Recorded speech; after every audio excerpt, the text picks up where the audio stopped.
Hello, in this video I'll show you how to get access to the upper timing chain covers on the V6 3 liters TFSI engine that is used in many Audis.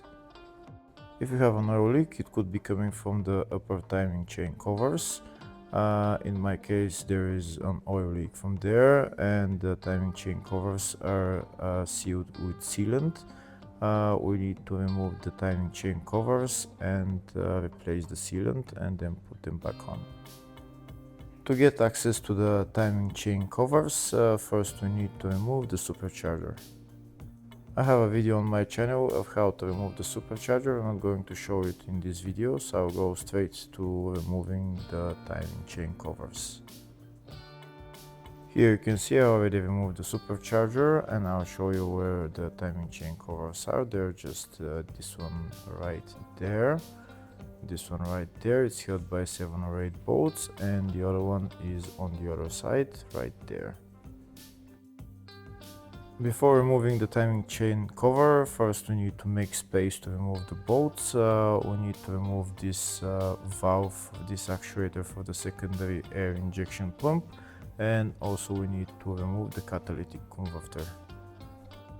The procedure for both timing chain covers is very similar. In both cases you need to remove the catalytic converter and also that actuator for the secondary air injection pump. There is also a metal shield that needs to be removed, which is between the catalytic converter and the actuator. It's located right there. That metal thing is held by 3 bolts. 2 you can get from there, and 1 you have to go from underneath the car. First, to start by removing the cut, one of the bolts you have to remove here from the top. I'll try and show you where that bolt is. It's located on that side, on the side right there. Once you remove that bolt, then you go underneath the car and you need to remove the other 2 bolts holding the cut on the bottom side. Before removing those bolts, first we need to remove the engine under tray, this one and also this one, and then there is some covers that I also removed that are on the side. These are the 3 covers that I removed that are around the drive shaft, like right there. I cleared all that space, and now I can get access to those bolts. I'll try and show you the 3 nuts that we need to remove for the catalytic converter. They're located right there, so one of them you get from the top and the other 2 you get from the bottom. You need a long extension to get to those bolts. I'll show you the kind of extension that I'm using. Except those bolts, we also need to remove the other 3 nuts right there that are on the exhaust pipe. Also this bolt right there. And afterwards we can move the whole cut to a little bit behind so that we can get access to the timing chain cover. I'm not able to show you exactly how I removed those bolts, but I've already removed them. You can see that. Now I'll show you the long extension that I used to remove those bolts.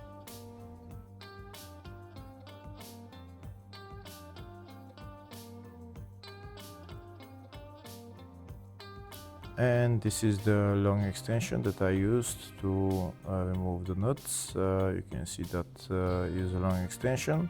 The nuts are size 12 socket.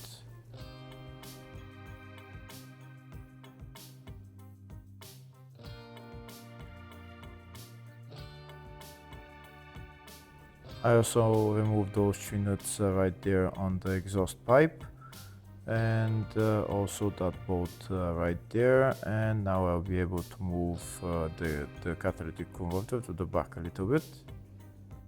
You can see the cut is moving, so now I'm going to try and take it out from the exhaust pipe and move it back a little bit.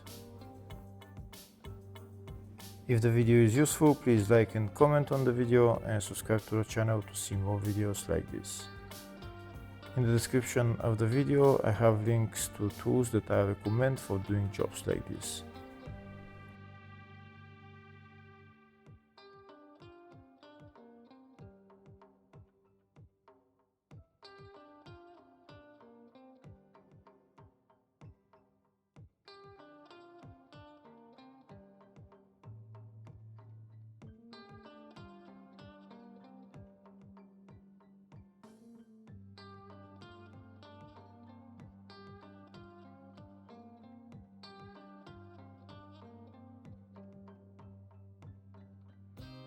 Here you can see I've already removed it from the exhaust pipe, but it's under pressure a little bit, so I need to loosen that exhaust pipe. I need to remove those two bolts holding the exhaust pipe, and once I remove them, the exhaust pipe will be able to wiggle a little bit, and I'll be able to move the cut to the back a little bit more.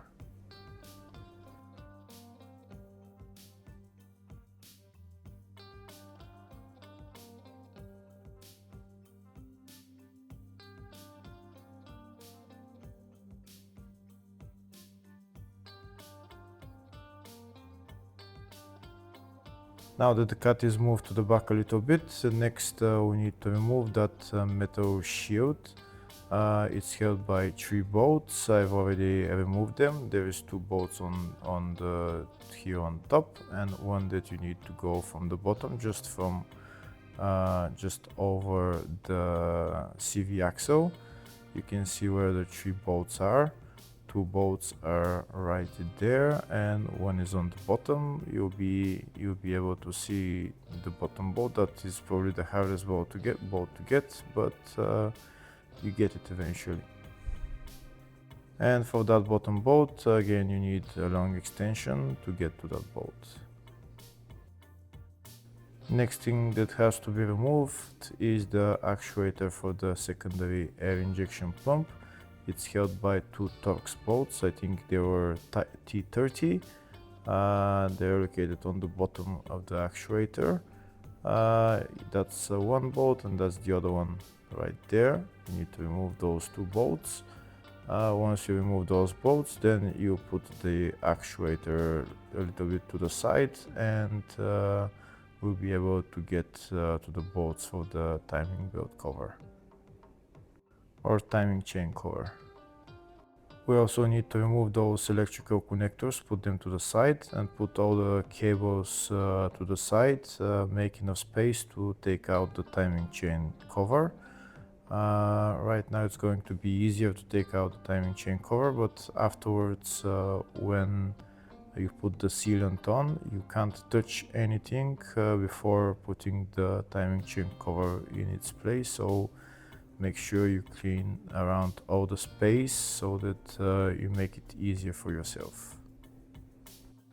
I already removed the timing chain cover now, and you can see all the sealant on where the timing chain cover is sitting. We need to clean it, and once we clean it, then we're going to put on the new sealant on the cover and put the cover back on the engine and tighten the bolts. Procedure to remove the other timing chain cover is very similar to this one. You again need to remove the cut, that metal shield, and also the actuator. Hopefully the video was helpful. Please like and comment on the video and subscribe to the channel. Thank you.